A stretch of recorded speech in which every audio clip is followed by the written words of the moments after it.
Gavau siuntą iš Gamta Gydo, nusipirkau chlorelos. Žinau, kad brandas atsinaujino chlorelos pakuotės, tai pasižiūrėkim, kaip jos atrodo dabar.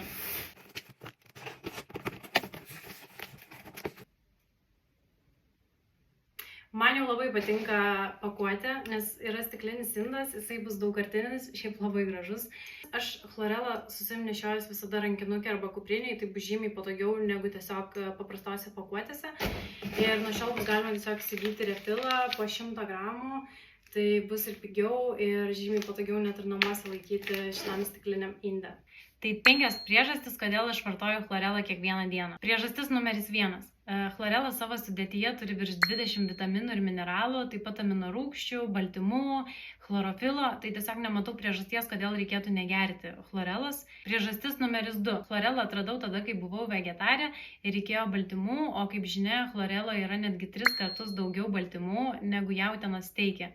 Tai vegetaram, veganam čia yra produktas numeris 1. Priežastis numeris 3. Esu kažkada išgirdusi tokią frazę, kad chlorela yra kaip namų tvarkytoja, ji patekdama į mūsų organizmą tiesiog jį išvalo ir sutvarko.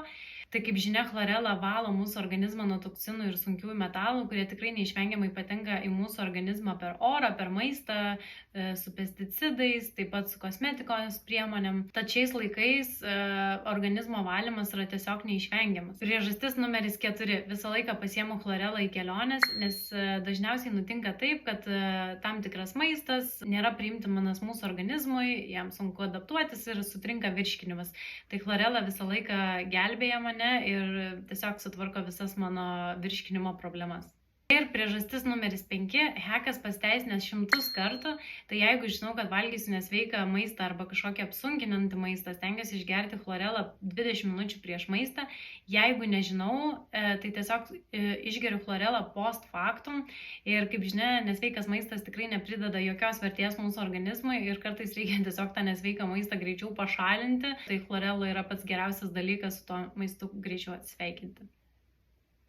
Šiaip chlorelą aš dažniausiai maišau su vandeniu, bet galima tikrai maišyti ir į sultis, į jogurtus. Aš netgi gaminu ir gvakamolės padažą su chlorela.